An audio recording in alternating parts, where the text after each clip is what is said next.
Hey everyone, welcome back to another episode of the Retro Gamers Podcast, episode number 206. Larry here. And Anthony here. And how are you, my friend? How was your week? My week is pretty much the same as every week. Busy. Good. Yeah, busy. You know, work is always busy. Which is good. As you know. Keep you young. Yeah, exactly. And it's still Tuesday. It always will be for a long time. It's Tuesday. Yeah, it's just wake up every morning and it's still election day. It's election day. Again. As long as you all went out and voted. That's all that matters. That's right. The important thing is you voted. Yes. And now we'll find out in like 3 months when they're done counting. And to think there may be, actually, you know what's funny? And we're not going to go into any political things. No, we're not doing that part. But I wonder how many listeners we have truly remember the 2000, which also took like till January. Yeah. And we discovered what the little punch hole thing is called. That they don't even use anymore. Yeah, I don't remember the name of it. The Chad. The Chad. Oh, that's right. The Chad. Chads. The Chads. Oh, Florida. I live there. So, yeah. So we'll see no matter what happens in the world, we will always bring you fun, entertaining, rousing discussions about old video games that we somewhat remember or slowly probably forget. Yes, and we don't have to tabulate votes on them either. So no, but we do still have a contest we gotta figure out. At some point, we'll get back to it. I swear. It's like I have so many games at the ready that I want to start streaming to play, or streaming or just play and beat them. That it's like they're right here. They're literally within my reach, right here. But I did start one. Oh, what'd you start? Thankfully, I had to take my car. Well, I had to take my car in for like an oil change yesterday. So I'm like, and that usually takes like an hour or something. So I'm like, ooh, what am I gonna bring with me? I'm like, oh, I haven't turned on my Switch in like forever. So I took my Switch with me, and I'm like, oh, okay, what should I play? And I'm like, I haven't opened Super Mario 3D All Stars yet. So you just get into that. Yeah, my life. I get it. Yep. So I finally cracked that open and started Super Mario Sunshine for the first time because I've never played it. Okay, thoughts? Weird. After this, not weird story wise, but I think it's the first Mario game I'm struggling with the controls.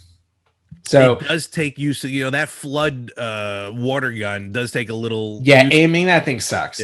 Yeah. So it's just gonna take me some time to figure that out.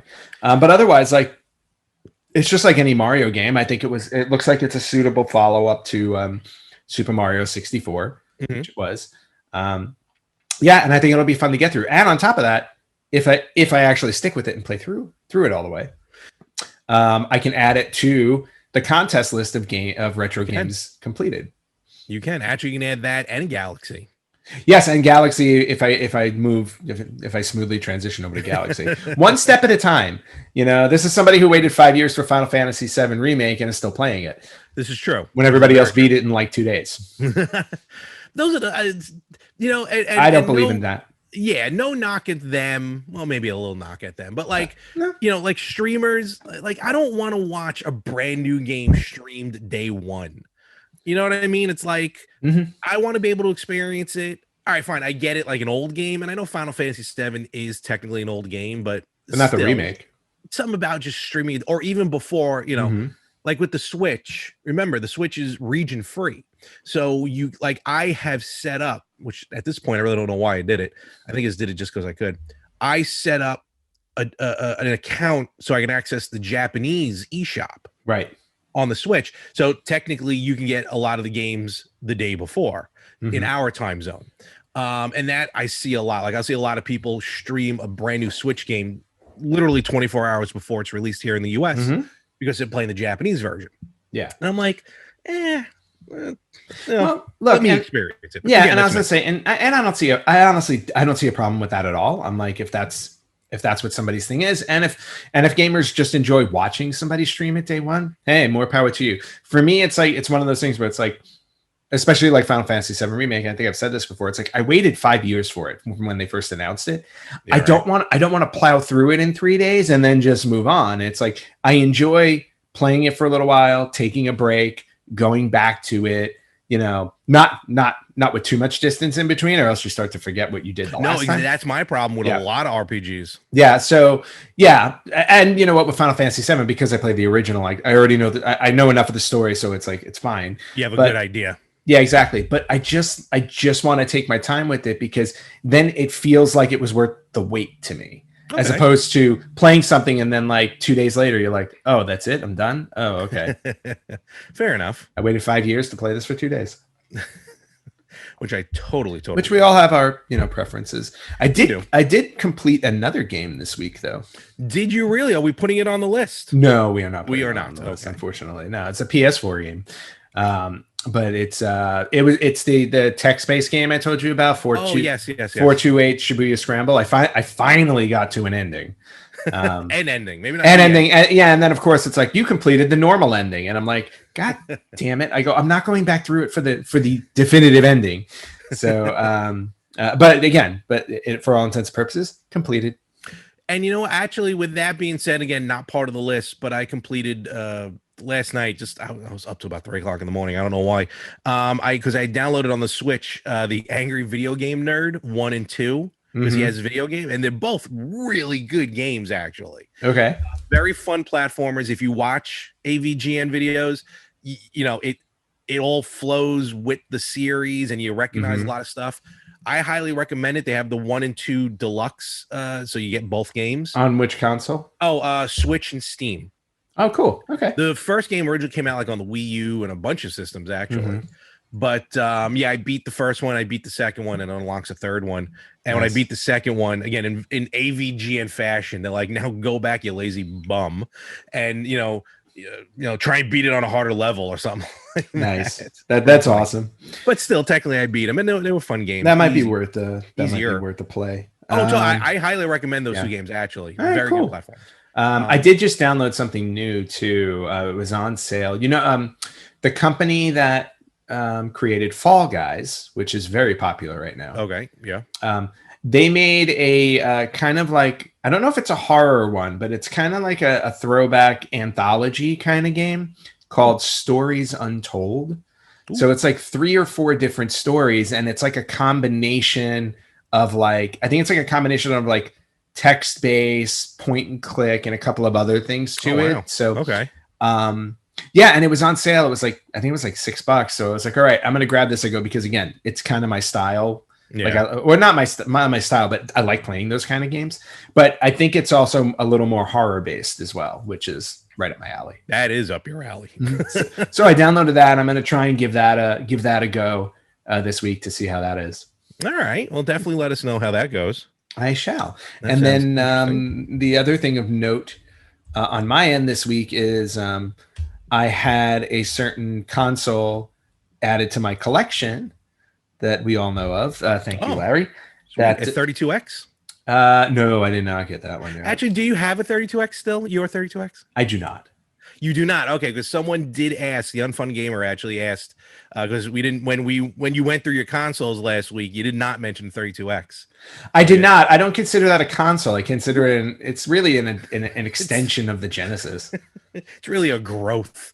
Yeah, it is. That's exactly what it is. It's like, oh, what's wrong with your Genesis? Oh, it's got a 32X. But you had it, right? You did have it. I had it briefly, and I remember. Yeah, and I remember it was a Funko Land purchase, and I literally purchased it for one reason, because the WWF Royal Rumble game had an extra character in it.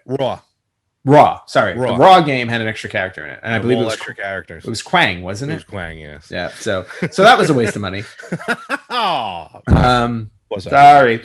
But then after that, I didn't buy anything for it. There was no point to it. So really? Oh wow, okay. Or at least for me. Like I couldn't find anything else that I wanted on it. So I remember you buying it. I don't remember you mentioning you returning it or anything, but obviously you did. That was during the trade-in phase back then. No, it's really cool to trade in your games and totally buy them back 15 years later.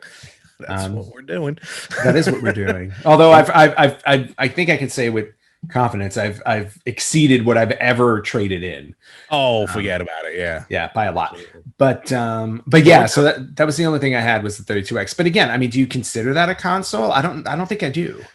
You know, it's funny when we were messaged it, I kind of sat there and thought to myself, is it a console? I think I even said maybe it's not a console because it is an add-on, but technically so is the Sega CD. But that's kind of a console. And plus the 32X did have its own power supply. So maybe you can't. Yeah, but it also, well, I mean, I guess that's a debate you can have because the Sega 32X could not run without the Genesis. So neither could the Sega CD. But neither could the Sega CD. So something to think about. Comments. Remember, wherever you listen to podcasts. God damn it! Now I'm gonna have to go buy a 32X. Those I'm sure are dirt cheap. I wouldn't think so. I don't know how popular they were, so they may not be. Oh no, you're not getting the Genesis add-on the Polymega. No, I did not. The CD portion will play 32X CD games, obviously without. I would say cool. Obviously, but should be without the Genesis add-on, which is awesome. Which, by the way, like we got those emails saying it was coming, and then dead silence. So yesterday I got a box. Long story short, then we'll get because I want to hear about the system. I got a package delivered yesterday. I ordered something from Amazon, but I got this huge Walmart box. Walmart. I didn't order anything from Walmart. Then I'm like, oh, are they shipping the Polymegas in Walmart boxes? Because you can order them from Walmart, right? You know, mine and ours was pre-ordered from the Polymega. Mine was ordered Polymega site. So like, oh, maybe it's here. I open it up. No, it's just all the toilet paper I ordered. Are you stocking up again? No. I just buy it. Just normal. Yeah. Don't even get me started on the bidet story I have, but be that as it may. No. We're going to leave that there. Let's tune into the better half of that one. I was just going to say that's a different podcast. We're not going there. So back to the Sega Master System. Yeah, it's what you hooked up. All yes. Right. So hooked it up. Was really excited to turn it on, and I hooked up the. What's your face for?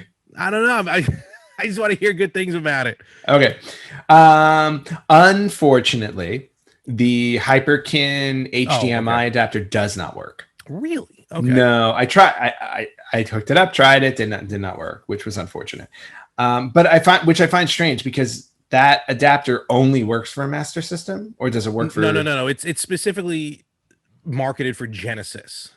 Oh, okay. Yeah, so it did not work for the Master System, unfortunately. But however, I can use it for my Genesis now if I want to. Yes. Unless it doesn't work. Well, it'll work on my Genesis, but not my JVC XI. So no, anyway. Probably not on the JVC XI. So basically what I did was I used the AV cables and I plugged it in that way. And the games work great. Oh, thank God. Okay. Which is good. Yeah, I played a little Hang On. I played a little bit of Ghostbusters. I did not try Miracle Warriors yet. So all works great, but the video part of the AV cable is not working correctly. So when it's plugged in, the colors on the screen fluctuate because I was playing Hang On and I'm like, are the colors in the background supposed to work like that? Because people would be having seizures right now. And then I put in Ghostbusters and I'm like, oh no, I think there's something up with the cable. So did you because I've had this mistake before. Do you have a separate composite and component connectors on the back of your TV? I do not. And actually, and this was the other thing, and that's why the jury's not out on the cable yet because I hooked it in through my switch, the switch that I have with like the 4-port switch thing or whatever.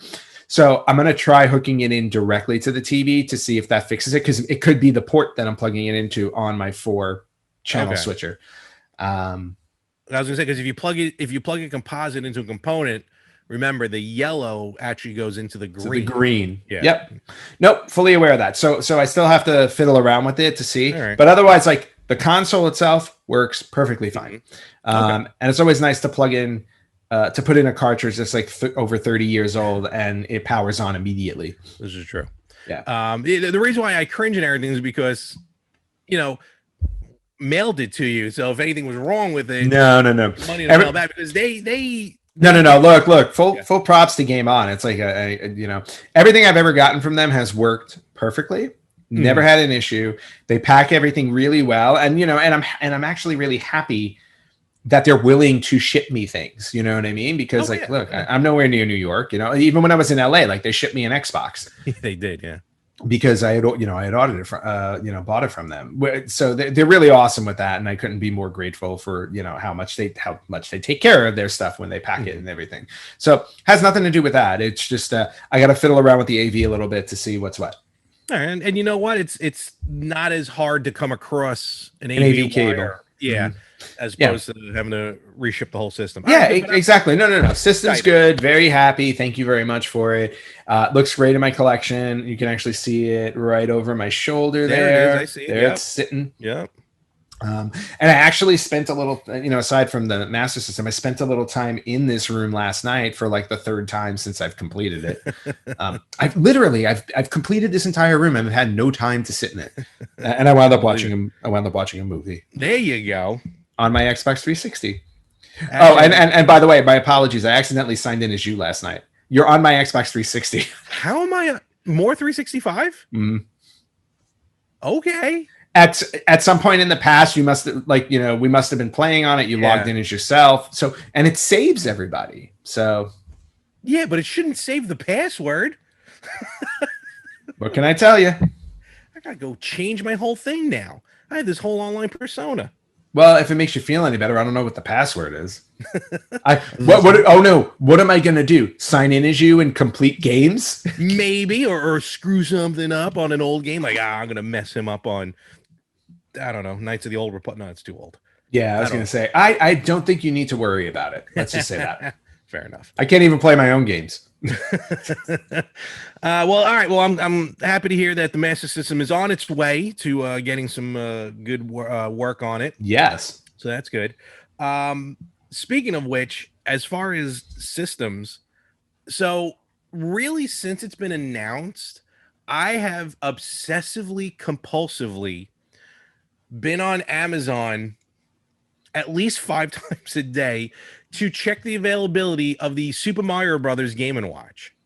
Yes. And I kid you not, literally multiple times a day, I go on there, I refresh, currently not available. They're not available anyway. They have not gone on sale, and I don't think they're going to pre-order it. The thing comes out next week on the 13th. And Nintendo has assured that they will continue to ship through March. Okay. But like a maniac, I used to go to their website 3 times a day, probably. It's terrible. And because it would say pre-order, more information to come. So I'm like, okay. And I keep clicking. And then finally one day it changed. And it just said pre-order something. Like, ooh, maybe something's coming up. But still not available anywhere. Right. Then it changed. Then it said, we will ship enough through March. I'm like, oh, maybe the pre-order is going to start. No, not yet. I got like 4 different sites where I'm signed in to where I'll get a notification once this thing goes on sale. I am so obsessed with this stupid little system. And I don't know why, but I just find myself constantly checking. Yeah, I was going to say, Mom, I mean, you always like those Game & Watches, so I don't think... I do, and, I feel like this is going to be kind of a collector's, even though it's going to continue till March, but I don't know why, like any other system or anything, I've never been so compulsively trying to find it, the pre-order to kick in. It's weird. Well, I think I just think that means, that's how badly you want it. That's all. I mean, trust me, I did my share of checking constantly for the PS5 pre-orders because it's coming out Thursday, the 12th. Oh, yeah. All right. So, and I want to say the new Xbox is on Tuesday when this drops. Something like that. Yeah, I think I lost track of all those. Yeah, I think it's on the 10th. But for the PS5, I even though they tell you it's like give us your email address and we'll tell you when. It's like I never trust that. And you know what? And especially with the way Sony handled it. Sony did not handle the pre-orders the best. Okay. By the time I would have gotten an email saying it was available for pre-order, it would have been gone. True. So, I believe that. I believe that whole article. Yeah. So like I don't trust those. Hey, give us your name and we'll let you know. It's like, no, thank whatever. But yeah, so like I understand that whole obsession for pre-orders. But you just actually made me remember something about Game and Watch, because when I was in Japan multiple times, and I would go to Super Potato, Yes. They had a bunch of Game and Watches like in their case, and I would always look at them, and I was always like, I should just buy one to have it, you know, like. But even there, if I remember correctly, they were like, and these are the original Game and Watches, you know. Yeah. I think they were all like $200 or Oh, more. they can. Yeah, the originals can go for a penny. Yeah. Yeah, they really are pricey. Yeah. So, and that was almost like, that was the same thing too when I saw they had I want to say an original Legend of Zelda Link to the Past never opened for like $500 American. Wow. Factory sealed. Good lord. Factory sealed. It was like $500. That's not bad. Yeah. But still, it was one of those things where it's like, oh man, I want this, and then I'm like, no, I want to buy it, and then I'll just buy a bunch of other stuff. I want it now. I did want it now, but I'm content with my Famicom and Super Famicom collection. Yeah, so. No, you got a hell of a collection. Yeah, pretty decent. Speaking of collection, you know what? Let's talk about this real quick. Sure. Because we talked about it before. Then I think we talked about it before everything shut down. Then the world shut down, and we didn't know when they were going to announce the winners. And I kind of just randomly went on one time, and Viola, we have the announcement of the finalists and inductees of the 2020 Video Game Hall of Fame. Very cool. All right, I'm going to say that every game is disease related. Technically, one can carry a disease, I guess.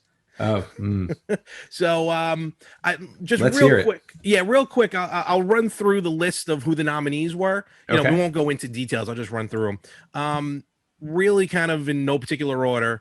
Minecraft, King's Quest, Centipede, Super Smash Brothers Melee, Bejeweled, Frogger, GoldenEye 007, Guitar Hero, NBA Jam, Nokia Snake, Uncharted 2 Among Thieves, and Where in the World is Carmen Sandiego?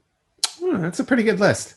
Very good list. 4 made it in, and those 4 are. Oh, they already announced who made it? Oh, no, that's it. The finalists have been announced. Yeah, this is the inductees, excuse me, have been announced. Oh, I had no idea. Wait a minute. They did it back in June, actually. Wait a minute. Did we miss this? We talked about the nominees. But we never went back for the. Oh, okay. Correct, because at the time, you know, we didn't know what was going on. Yeah, the world was ending. Yeah, but just randomly in June they did it, and it just something popped in my head. I'm like, oh, you know, let me take a look, see if they announced the date. Oh, they did one better. They announced the inductees. Oop, okay, well, who got in? All right, so the class of 2020, Minecraft. Okay. King's Quest. I love King's Quest when I played those. Centipede. Okay. And Bejeweled. All right. You know what's funny? For some odd reason, I thought Nokia Snake would have made it in. I thought that and GoldenEye would have made it in. I wasn't thinking GoldenEye. I was thinking Frogger. Yeah, that's true. Frogger too. Yeah. But those are your 4 class of 2020. And, you know, a lot of these games are finalists, holdovers from prior years. So we may see these on the list for 2021. Yeah, which is cool because, again, it's it's interesting which ones get, like Minecraft. I wouldn't think Minecraft would be already ready. Right? Yeah, would be ready to go in. But I guess you can't just weigh it on how old the game is. Obviously, it's how impactful the game is, and Minecraft is ridiculously impactful. That's what, you know, and Minecraft is a holdover finalist from 2015. How long has Minecraft been out? Probably a little longer than. Well, here's the criteria. Again, it's 4 criteria to not, and anyone can nominate a game. If you go to worldvideogamehalloffame.org, the 4 criteria are icon status. Okay. The game is widely recognized and remembered. Right. Longevity. The game is more than a passing fad, has enjoyed popularity over time, which so far these games have. Graphical reach. The game meets the above criteria across international boundaries. And influence. The game has exerted significant influence on the design and development of games. All right. On other forms of entertainment or on popular culture and society in general. And actually, a game may be inducted on the basis of this criterion without necessarily having met all of the first 3. So, yeah, so influence alone. I was going to say, I think influence alone would get it Yeah. in. I mean, because I think longevity, I don't think it's been out that long. No, not like. Oh, you know, okay, no, all right. That explains what the years are next to them. Minecraft came out in 2011.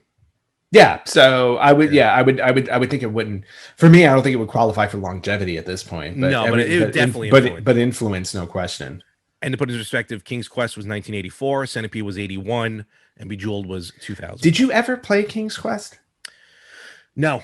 Okay. I did not. I mean, I think it was mostly PC. It was, yeah. It was PC, basically. Yeah. I was never really a PC fan, but I do recognize the impact that King's Quest has. Yeah, there were so many of them, and then they made almost like I think like a Telltale one, kind of King's Quest. Oh, did they? Yeah, there was a recent one. Yes, or yes, I know what you're talking about. Yeah, those Telltale games are wild. I've never played through any of them, and I have, I think, 2. I picked them up. I literally picked them up because I saw them at like Target or Walmart or something, and they were like $4. So I'm like, oh, it's like, let me grab these. I've never played them, so there you go. Yeah. But still haven't played them.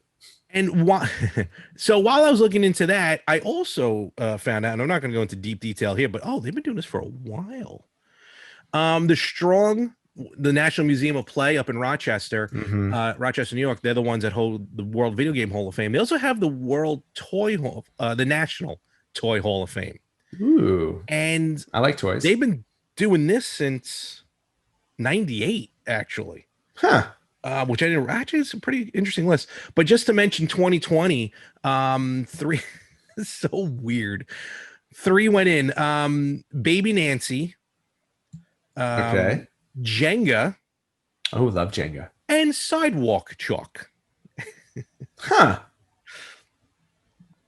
Interesting. Sidewalk Chalk. I don't know why I find that funny.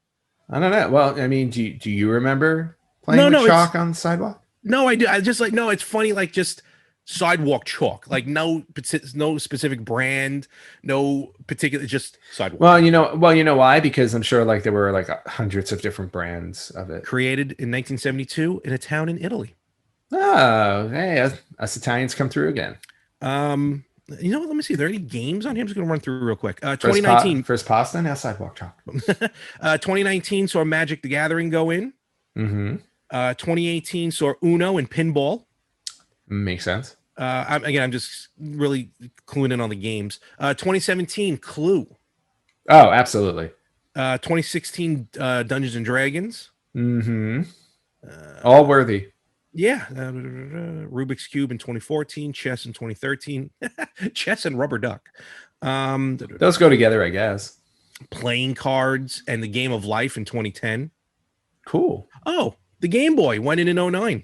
Ah, see. Here we go. Now we're talking. The Atari 2600 went in 07. I was going to say video games have to go in there because they are toys. Definitely. Candyland in 05. Let's see. Nintendo must have gone in there at some point. Actually, no. Really? Monopoly went in 98 was the first year, and that saw Monopoly. Amongst others, there's like a good handful, of course. But no Nintendo. In fact, the Atari 2600 really is the only console and Game Boy are the only 2 systems that are in this thing right now. All right, well, so be it. Well, something we'll keep an eye out on for future. Yeah, I was like, maybe they just because there's a video game Hall of Fame, maybe they don't harp too much on the video game aspect. I guess not, because again, only 2 systems went in, but still. I like the fact that the one console that actually went in is the one that almost destroyed the industry. Yeah, basically. But hey, Atari had a huge influence before that happened. So. Oh, forget about it. Yeah, forget about it. All right, so yeah, congratulations to the Video Game Hall of Fame class of 2020. Yeah, very nice. I've already forgotten the ones you said. No, Minecraft and Centipede. Those are the 2 I remembered. And Bejeweled and King's Quest. And King. Oh, of course. Duh.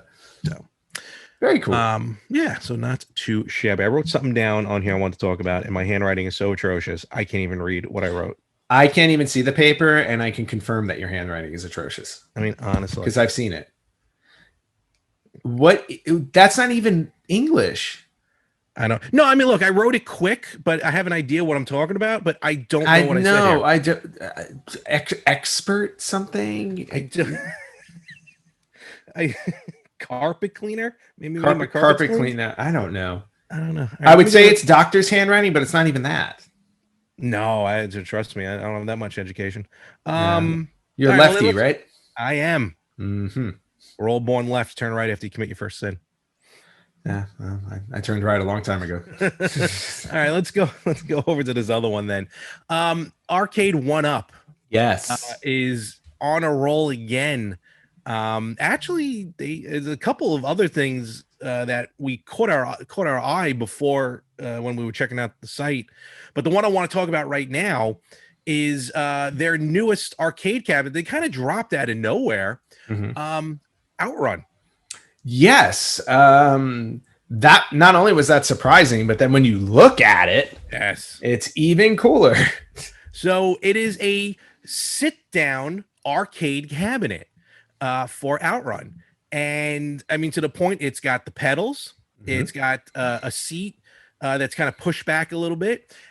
I think the dimensions might be a little smaller than usual on this arcade because of the fact that you pretty much, they want you to sit down. Well, I mean, I was gonna say basically, I mean, they're all like smaller machines, so it would be, I would assume it would be smaller. But yeah, and then just with the riser, and this is like maybe like their second or third sit down cabinet. They've done this with Star Wars. Yep. They might have done it with one other one. I don't remember. Maybe it's two then. But this thing looks pretty sweet. And the games that are on it are Outrun, Turbo Outrun, which I've never heard of, Outrunners, which I think I've heard of. I've heard of that one. Power Drift. So obviously all driving games. Yeah. Well, of course. I mean, if you got the pedals and everything. Yeah. So this thing looks pretty cool. Yeah. You know what I would have loved on it? Super Sprint. I love the Super Sprint. That would have been wild. I used to play that all the time. Just spinning I used to play that all the time at the pizzeria. Oh, Prontos? Yeah. Yes. Let's see. It's about 45 inches high, 38. The arcade cabinet. Oh no, the arcade cabinet's normal size for them. Mm-hmm. About 45 inches high. Then the dimensions 38.5 by 19 by 18. Yeah, this thing looks really, really cool. And it's sold out right now, so I can't even tell you how much it's going to be. But the more of these that come out, man, it's really just not a matter of if, but a matter of which and when.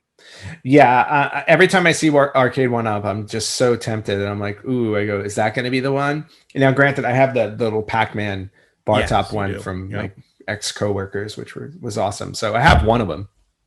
But that's the other thing too. It's like looking at my house. It's like, yeah, I can buy one and put it in here, and I have the space to put it. It's like, but the question is always going to be like, will I play it? That's the most important question. So I think I have a spot for it, even if I don't have to move anything. I have a spot right on the wall here, right behind the camera. I think it would be great. See, as soon as you open the door, you walk right into it. Yeah, see, and my game room is kind of full, but I can definitely make a space for one, no question. That's what I was. All right, now I figured out what the gibberish was. We'll get to that in a second. Carpet cleaner. Almost. The other thing though that caught our eye when we went to Arcade 1UP to look at Outrun is the Atari Mini Pong Junior. Yes. Again, like, just one of those things where it's like, oh, okay. I go, they're just making stuff now.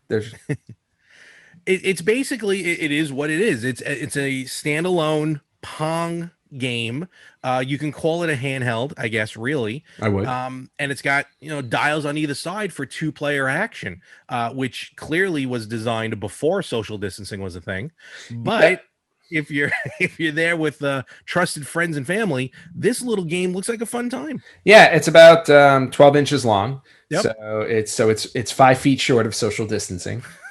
So make sure whoever you play it with is somebody already close in your life. But yeah, this thing looks really sweet. Officially done by Atari, made by Uni, if I'm pronouncing that correct. Unis, excuse me, Unis.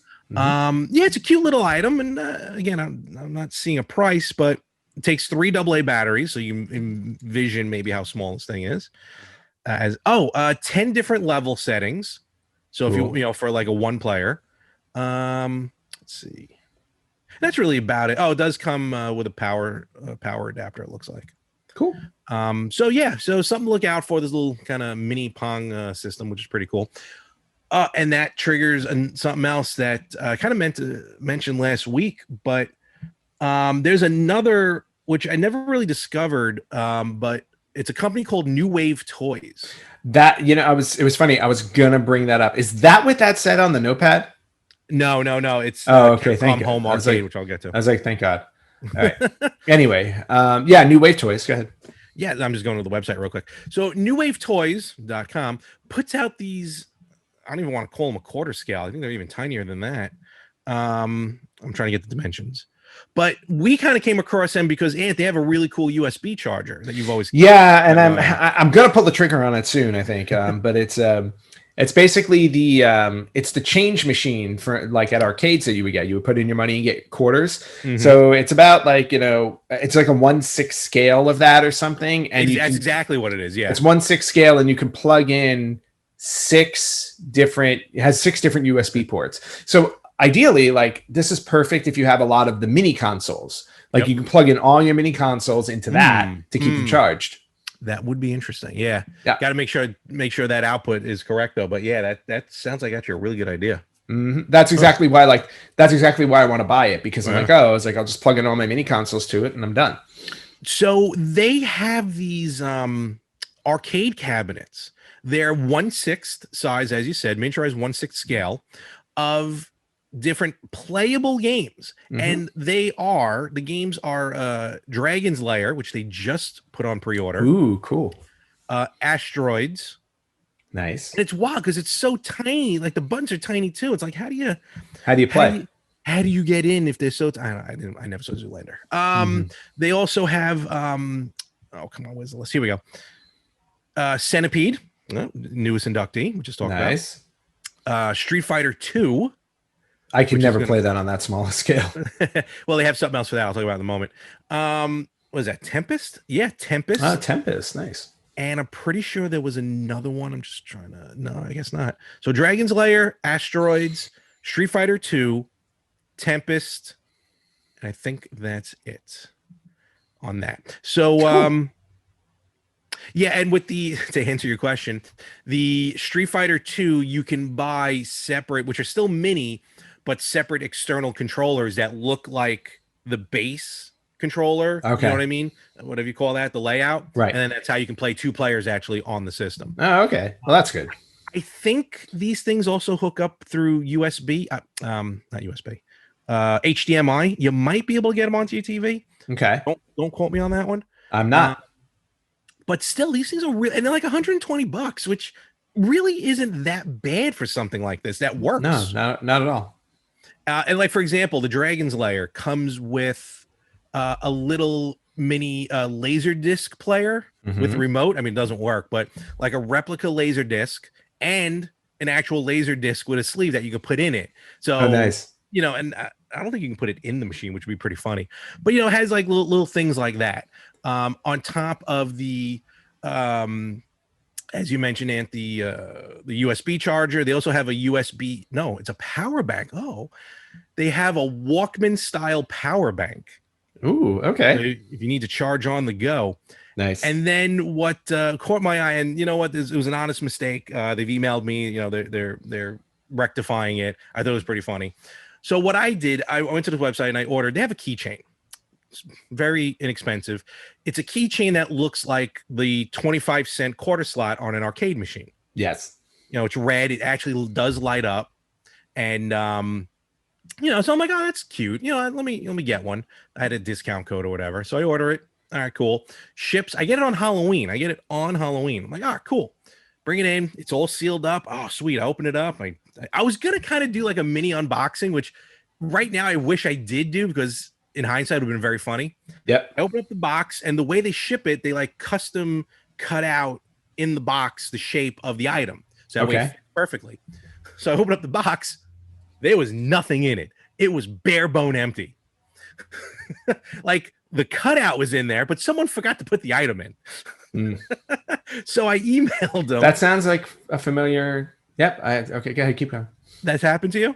No, that's happened to you when I mailed you your watch, your Mario watch from Japan. Oh, almost. No, someone actually broke in and stole the watch. Yes. This was still factory sealed. Oh, okay. I forgot. Yeah, no, I didn't forget about it. It pissed me off because I'm like, they broke in and just took that. They didn't even take the box. I know, like they the whole thing. It just made no sense. That post office was terrible by you. God, I hated it. It took forever to get my dirty clothes home. I remember that. I also remember when my mom shipped me birthday gifts. Not birthday, Christmas gifts. She sent me a box of Christmas gifts. It made it all the way to that post office. And then they opened it, stole the gift cards out of the box, and then they closed it and returned it to her instead of bringing it the 10 minutes it would have taken to get to my house. So and that's why they shipped it all the way back to New York. That's why we're here a week later. Yeah. Anyway, so I email them and I take a picture of it and I'm like, and I think I actually wrote, "Oh, this is a pretty interesting trick. I'd rather have a treat though on Halloween." And they wrote back admittedly like, "Oh, I hope you enjoyed our trick, but we apologize and we immediately shipping out another one and stuff." So they were very cool about it. That's good. And I haven't gotten it yet, but it should be here any day now. But it was pretty because I'm like, "Oh, this is gonna be cool." Open it up and I'm like, huh? Like I'm looking through, making sure it didn't fall out. But that's just so you. It really is. And then really the only other thing as far as mail, I think I talked about it before. I think I even showed it. It's a company called Virtual Run, and they do virtual marathons, 5K, 10K, stuff that I normally would not do. But I ordered you could order the medal, and granted, basically they just ship it to you. So it's kind of like the honor system that you complete the thing. So, and I did it. And I remember when I finally did the 5K, which is like 3 point something miles, you can run it, you can walk it, you can do it on a treadmill. Yeah, 3.1. Whole idea of it. So I did, and I opened up the package when it was an NES controller. And I'm like, you know what? I'm not really going to take this out. I'm not going to display it until I actually do it. And they send you like one of those things that you put on, like the number. So I went out, I did, it's like from here to the train station and back. It's pretty much 5K. And I did it. And look, again, a lot of people out there do this every day. And I know you can probably walk a 5K with no problem whatsoever.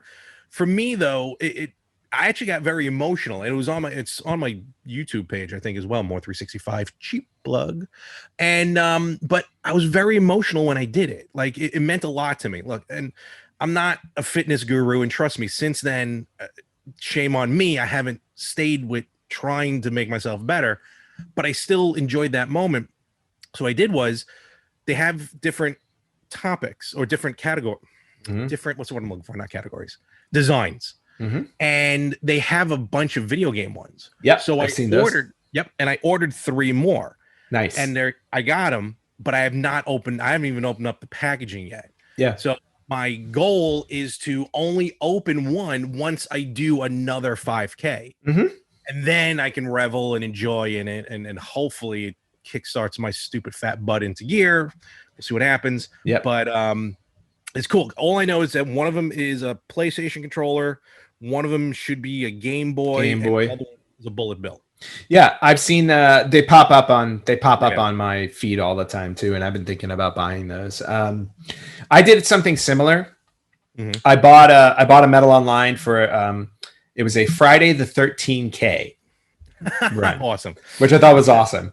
And at the time I had told myself, I'm like, okay, I was like, this was after I had run the marathon like months and months later, and I had slowed down on my running, and I'm like, a 13K is 8 miles.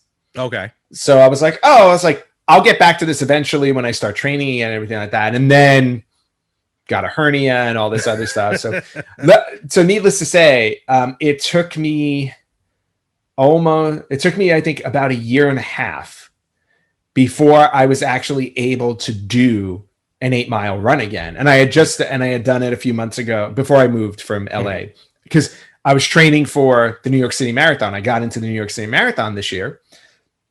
And so I started training back in February. I was like, let me start early so I can get my wind up and everything like that. And then the pandemic hit and all that stuff. Yeah. But I was still training, even though they didn't cancel the marathon until I think May or June. I saw a commercial for it.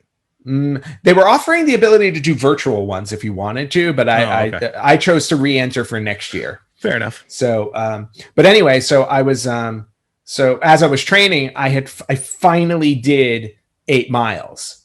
I had gotten up to 8 miles, and I was so happy because literally for a year and a half, I kept this thing in the plastic bag it came in. It was literally, I kept it in the same place, like where I put my mail. And I'm like, as soon as I do this, I will take it out and I will hang it up with the rest of my medals. So I did the same exact thing.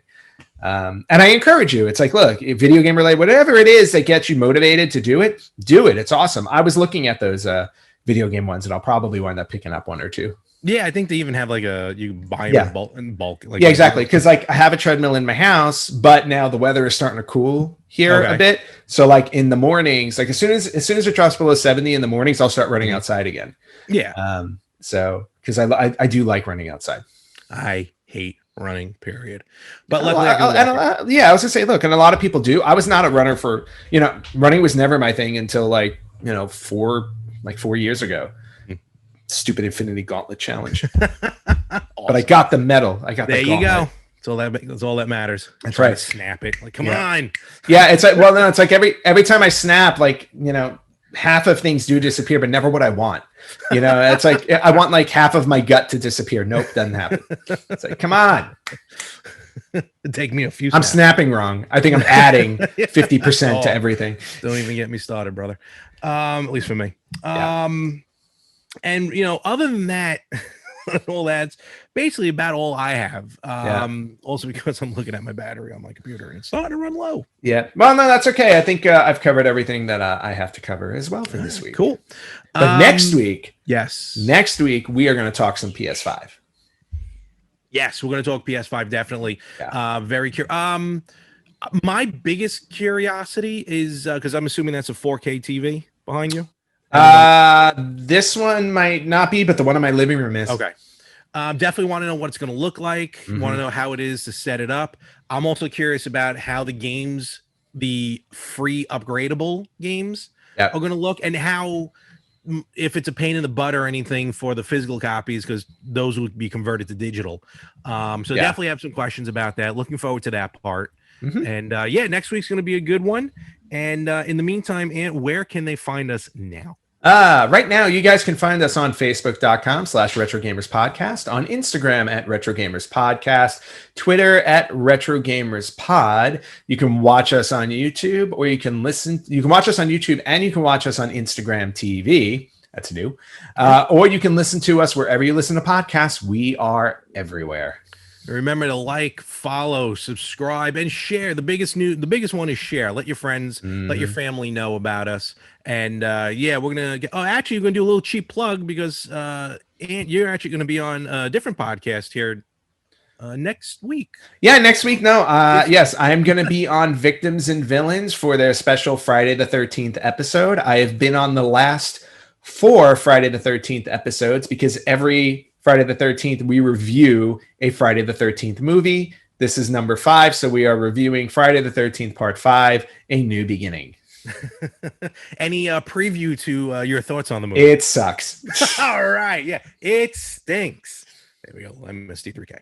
All right, so tune into that one. Should drop on Friday the 13th. So definitely check them out. And Ant, in the meantime, have a wonderful week. You do the same. And we will catch you everywhere next week on the Retro Gamers Podcast.